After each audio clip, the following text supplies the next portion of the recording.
तो क्या ओपी राजभर छोड़ देंगे योगी आदित्यनाथ का साथ? क्या ओपी राजभर बीजेपी के खिलाफ बगावत करने जा रहे हैं? क्या ओपी राजभर अब यूपी में बड़ा खेल कर देंगे, और ऐसा खेल जो भारतीय जनता पार्टी की नींद उड़ाने के लिए काफी है? दर्शकों, ओम प्रकाश राजभर इन दिनों खूब चर्चा में है, कारण योगी आदित्यनाथ से उनकी बन नहीं रही। दोनों नेताओं के बीच 36 का आंकड़ा देखने को मिल रहा है। इन सबके बीच ओपी राजभर ने बड़ा ऐलान किया है। उन्होंने कहा कि सुभाषपा 2026 का पंचायत चुनाव अकेले लड़ेगी। इसके साथ ही उन्होंने कहा कि प्रधानमंत्री मोदी और गृह मंत्री अमित शाह से हाल ही में मेरी मुलाकात हुई थी, जिसमें मैंने कहा कि जो ये ब्लॉक प्रमुख है, ये बीडीसी तय नहीं करेगा, बल्कि सीधे जनता के द्वारा चुना जाएगा। यानी साफ है कि ओम प्रकाश राजभर भारतीय जनता पार्टी को बता चुके हैं कि मेरी पार्टी अकेले चुनाव लड़ेगी, और अब भारतीय जनता पार्टी से पंचायत चुनाव में उनका कोई लेना देना नहीं रहेगा। इसके कई मायने निकाले जा रहे हैं कि क्या ओपी राजभर समाजवादी पार्टी में शामिल होंगे? क्या ओपी राजभर सेमीफाइनल के तौर पर देख रहे हैं, क्योंकि 2027 में भी विधानसभा के चुनाव होने हैं यूपी में? ये कई अहम सवाल हैं, और इन्हीं सवालों के जवाब तलाशेंगे। मेरे साथ अमन सर मौजूद हैं। सर, बहुत बहुत स्वागत है। सर, जिस तरीके से आप देख रहे हैं, योगी आदित्यनाथ और कह सकते हैं ओपी राजभर के बीच बन नहीं रही, लेकिन इन सबके बीच ये कहना कि मोदी शाह से मेरी बात हो गई है, पंचायत चुनाव उनकी पार्टी अकेले लड़ेगी, कैसे देख रहे हैं आप? देखिए सिराज, जाहिर सी बात है कि ओपी राजभर लगातार बयानबाजियों को लेकर सुर्खियों में रहते हैं। आप देखेंगे इन 3-4 महीने के अंदर उनके कई ऐसे बयान आए हैं जिसमें साफ तौर पर ऐसा लगा है कि बीजेपी के साथ रहकर कोई बहुत ज्यादा खुश नहीं है, और साथ में जब से उनके बेटे की हार हुई है लोकसभा चुनावों के दौरान, उस वक्त से लगातार बीजेपी के ऊपर वो हमलावर रहते हैं। और बीते दिनों तो उन्होंने कह सकते हैं समाजवादी पार्टी अखिलेश यादव की भी तारीफ एक तरह से कर दी।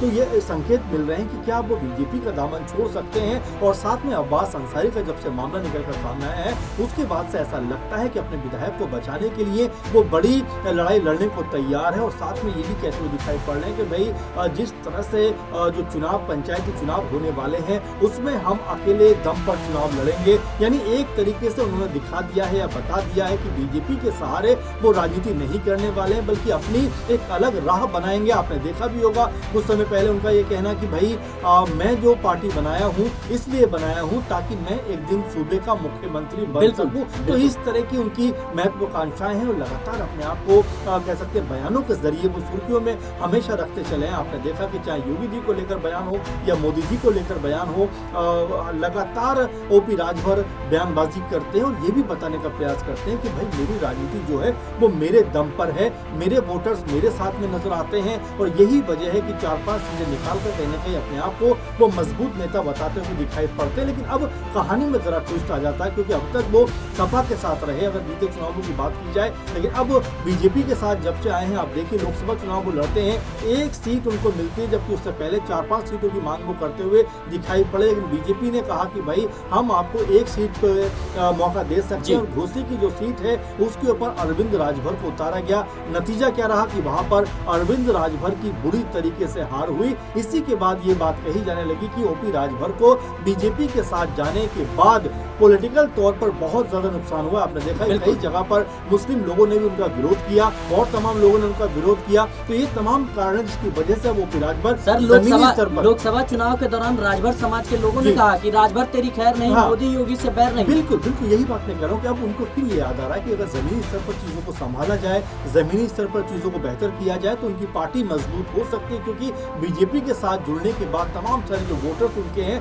वो खिसकते हुए दिखाई पड़ रहे हैं। तो यही वजह है कि अब पंचायती इलेक्शनों के जरिए, चुनावों के जरिए अब ओपी राजभर खुद को मजबूत करना चाहते हैं, जमीनी स्तर पर अपनी पार्टी को ताकत देना चाहते हैं। लेकिन क्या इतना आसान होने वाला है? क्या बीजेपी के बिना जिस तरह चुनाव में वो जाने की बात कर रहे हैं और जिस तरह से खुद को मजबूत करने की बात कर रहे हैं, क्या वो हो पाएगा? क्योंकि अभी भी आप देखेंगे उनको किसी न किसी पार्टी का सहारा चाहिए होता है। जिस तरीके से समाजवादी पार्टी के साथ मिलकर वो चुनाव लड़े, उसका बहुत ज्यादा फायदा ओपी राजभर को हुआ, क्योंकि उनके पास 5-6 विधायक बनते हुए दिखाई पड़े। लेकिन अब जब से बीजेपी का साथ उनको मिला है, उसके बाद से कह सकते हैं पार्टी के तौर पर ओपी राजभर की जिस तरह की पार्टी के तौर पर अगर बात की जाए, तो सुबह सपा को कोई बहुत बड़ा फायदा होता हुआ दिखाई नहीं दिया है। सर, देखा जाए तो इन दिनों अब्बास अंसारी की खूब चर्चा हो रही है, क्योंकि उनकी विधायकी चली गई। बिल्कुल। देखा जाए तो ओम प्रकाश राजभर की पार्टी सुभाषपा से ही वो विधायक थे, लेकिन कई मौकों पर वो कह चुके हैं कि हमने अब्बास अंसारी को अखिलेश यादव के दबाव में टिकट दिया, उनके कहने पर टिकट दिया। हाँ। वो तो समाजवादी पार्टी के विधायक हैं, लेकिन अब जब विधायकी चली गई तो वो कह रहे हैं कि भाई हम हाईकोर्ट जाएंगे, अब्बास अंसारी के साथ खड़े हैं। तो क्या उनको इस बात की समझ हो चुकी है कि जिन नेताओं को मैं समाजवादी पार्टी का नेता कहता हूँ और जिन विधायकों के खिलाफ ये कार्रवाई की जा रही है, उन्हीं की बदौलत मैं मंत्री बना हूँ। देखिए, जाहिर बात है कि अगर हम मऊ सदर सीट की बात करें तो लगभग 1,60,70,000 के आसपास वहाँ मुस्लिम मतदाता हैं, और ये बात ओपी राजभर को भी समझ में आ रही है कि सिर्फ अगर राजभर वोटों के सहारे वो आगे गए तो उनको जीत मिलती हुई दिखाई नहीं पड़ेगी, क्योंकि राजभर जो वोट है वो महज 45,000 नजर आते हैं, और वहीं अगर SC/ST वोटों की बात की जाए तो 1 लाख के आसपास नजर आते हैं। और यही कॉम्बिनेशन बनाने का लगातार प्रयास ओपी राजभर कर रहे हैं कि अगर इस कॉम्बिनेशन के साथ में वो गए तो कहीं ना कहीं उनको जीत मिलती हुई दिखाई पड़ सकती है। लेकिन जिस तरह से समाजवादी पार्टी ने ऐलान कर दिया है कि भाई इस सीट के ऊपर हमारी नजरें बनी हुई हैं, लगातार हम इस सीट के ऊपर स्थिति को भांप रहे हैं, तो ये आप मानकर चलिए कि अगर नुसरत अंसारी या उमर अंसारी सपा खेमे में आ जाते हैं और उनके सपा टिकट पर अगर वो चुनाव लड़ते हैं तो यहाँ ओपी राजभर को बड़ा झटका लग सकता है। और साथ में बीजेपी भी लगातार ये प्रयास कर रही है कि भाई किसी तरह से इस सीट के ऊपर उनको चुनाव में जाने का मौका मिल जाए। अब ये तमाम सारे समीकरण हैं जो ओपी राजभर को कहीं ना कहीं परेशानी के कह सकते माहौल में डाले हुए हैं। अब ओपी राजभर क्या वाकई में अपना प्रत्याशी उतार पाएंगे, और ये भी कहा जा रहा है कि जो अरविंद राजभर हैं उनको वो यहाँ से उतार सकते हैं। तो ये कई सारे सवाल ऐसे निकल के सामने आ रहे हैं सिराज, जिसको लेकर बिल्कुल ये बात कही जा सकती है कि ओपी राजभर फिलहाल भंवर की स्थिति में पड़े हुए हैं। क्या करना चाहिए क्या नहीं करना चाहिए उनको कुछ सूझ नहीं रहा, इसीलिए पंचायती इलेक्शन में जाकर अपने आप को और अपने वोट बैंक को मजबूत करना चाहते हैं। और क्या ये होता हुआ दिखाई पड़ेगा, क्या बीजेपी ऐसा करने देगी, कई तरह के सवाल हैं, क्योंकि ओपी राजभर को अब राजनीति में कहीं ना कहीं जो बीजेपी के साथ जुड़े हैं अपना नुकसान होता हुआ दिखाई पड़ रहा है। बिल्कुल दर्शकों, ओम प्रकाश राजभर इन दिनों योगी आदित्यनाथ से खफा से नजर आ रहे हैं। कारण एक ही है कि हाल ही में उन्होंने बयान दिया